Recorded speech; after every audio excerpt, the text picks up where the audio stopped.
नमस्कार। आज हम रामायण के एक बहुत ही महत्वपूर्ण हिस्से पर बात करने वाले हैं। जी। हमारे पास जो स्रोत है वो है रामायण अयोध्या और राजकुमारों का जन्म पर केंद्रित। तो चलिए इसमें थोड़ा गहराई से उतरते हैं। बिल्कुल। देखते हैं कि कहानी की शुरुआत कैसे होती है, अयोध्या का वो मंच कैसे सजता है और वो कौन सी घटनाएं थी जिन्होंने राजकुमारों के जन्म की भूमिका तैयार की। हाँ, ये अंश जो हैं ये असल में रामायण की पृष्ठभूमि तैयार करते हैं। बिल्कुल। कि हम देखेंगे कि कैसे राजा दशरथ की संतान की इच्छा जी। और उसी समय रावण का बढ़ता आतंक, हाँ। और फिर देवताओं का हस्तक्षेप, ये सब कैसे जुड़ता है और अंत में विष्णु के अवतार का मार्ग कैसे खुलता है। तो कहानी हमें ले जाती है प्राचीन अयोध्या, सरयू नदी के किनारे बसी हुई एक बहुत ही समृद्ध वैभवशाली नगरी। जी बिल्कुल। और यहाँ राज कर रहे थे रघुकुल के महाराजा दशरथ। उनकी 3 रानियां थीं, कौशल्या, सुमित्रा और कैकेयी। सब कुछ था उनके पास, है ना? जी, धन धान्य, मान सम्मान, विशाल राज्य, सब कुछ। कोई वारिस नहीं था इस विशाल राज्य को संभालने के लिए। और ये चिंता बहुत बड़ी थी उनके लिए। जी, और यही चिंता, जैसा आपने कहा, कहानी को आगे बढ़ाती है। लेकिन इसी समय एक और बड़ी घटना घट रही थी। वो अयोध्या तक ही सीमित नहीं थी। अच्छा, क्या? तीनों लोकों में राक्षस रावण का आतंक फैला हुआ था, बहुत ज्यादा। ओ हाँ, रावण का जिक्र तो आता ही है। और उसे ब्रह्मा जी से कुछ ऐसे वरदान मिले थे कि देवता भी उसे हरा नहीं पा रहे थे। बड़ा मुश्किल था। तो देवता भी असहाय थे। हाँ, काफी हद तक। तो सब परेशान देवता मिलकर भगवान विष्णु के पास गए मदद मांगने। अच्छा, तो एक तरफ राजा की अपनी निजी इच्छा संतान की, और दूसरी तरफ ये इतना बड़ा, मतलब एक ब्रह्मांडीय संकट खड़ा हो गया था। बिल्कुल, दोनों चीजें एक साथ चल रही थीं। तब विष्णु ने देवताओं को आश्वासन दिया। उन्होंने कहा कि चिंता मत करो, मैं पृथ्वी पर मनुष्य रूप में जन्म लूंगा। रावण का अंत करने के लिए। जी, रावण का अंत करने के लिए।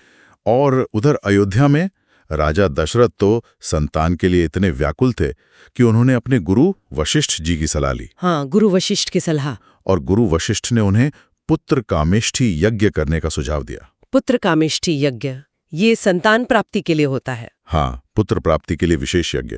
और दिलचस्प बात यह है कि इस यज्ञ को करवाने के लिए खास तौर पर ऋषि ऋष्यशृंग को बुलाया गया। ऋष्यशृंग, उनका क्या महत्व था? कहते हैं कि वो बहुत बड़े तपस्वी थे और उनकी उपस्थिति और मंत्रोच्चार इस यज्ञ की सफलता के लिए जरूरी थे। तो देखिए यहाँ कैसे एक राजा की इच्छा, हाँ, और देवताओं की जो बड़ी योजना थी, वो एक ही समाधान की तरफ बढ़ रही हैं। बिल्कुल, ये तो बहुत रोचक जुड़ाव है। तो फिर यज्ञ हुआ? हाँ, यज्ञ पूरे विधि विधान से संपन्न हुआ और फिर एक चमत्कार हुआ। यज्ञ की अग्नि से एक दिव्य पुरुष प्रकट हुए। अग्नि से? सचमुच? जी, स्रोतों के अनुसार। और उनके हाथ में सोने का एक बर्तन था, पात्र था। और उस बर्तन में? उसमें खीर थी। हाँ। पर ये कोई साधारण खीर नहीं थी। वाह, ये देवताओं का भेजा हुआ प्रसाद था, संतान प्राप्ति के लिए। वाह। राजा दशरथ के लिए तो ये मतलब जैसे उनकी मुराद पूरी होने का संकेत था। बिल्कुल।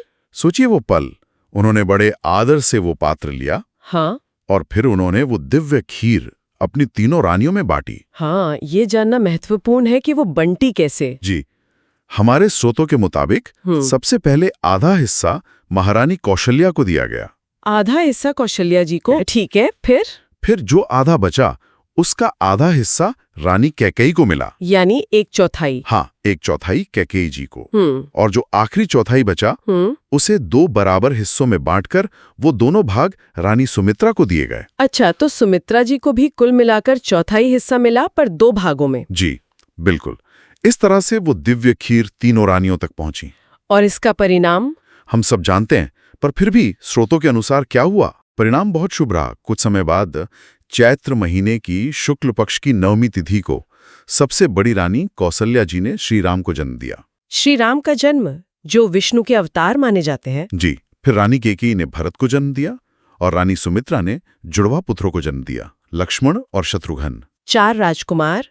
पूरी अयोध्या में तो जैसे उत्सव शुरू हो गया होगा। बिल्कुल, पूरी अयोध्या नगरी खुशी से झूम उठी। हर तरफ आनंद ही आनंद था। तो इन स्रोतों से ये बात साफ होती है कि अयोध्या में राजकुमारों का जन्म सिर्फ राजा दशरथ की इच्छा पूर्ति नहीं थी, नहीं, बिल्कुल नहीं। बल्कि ये एक बड़ी दैवी योजना का हिस्सा था, जिसका मकसद था पृथ्वी को रावण के आतंक से मुक्ति दिलाना। सही कहा आपने।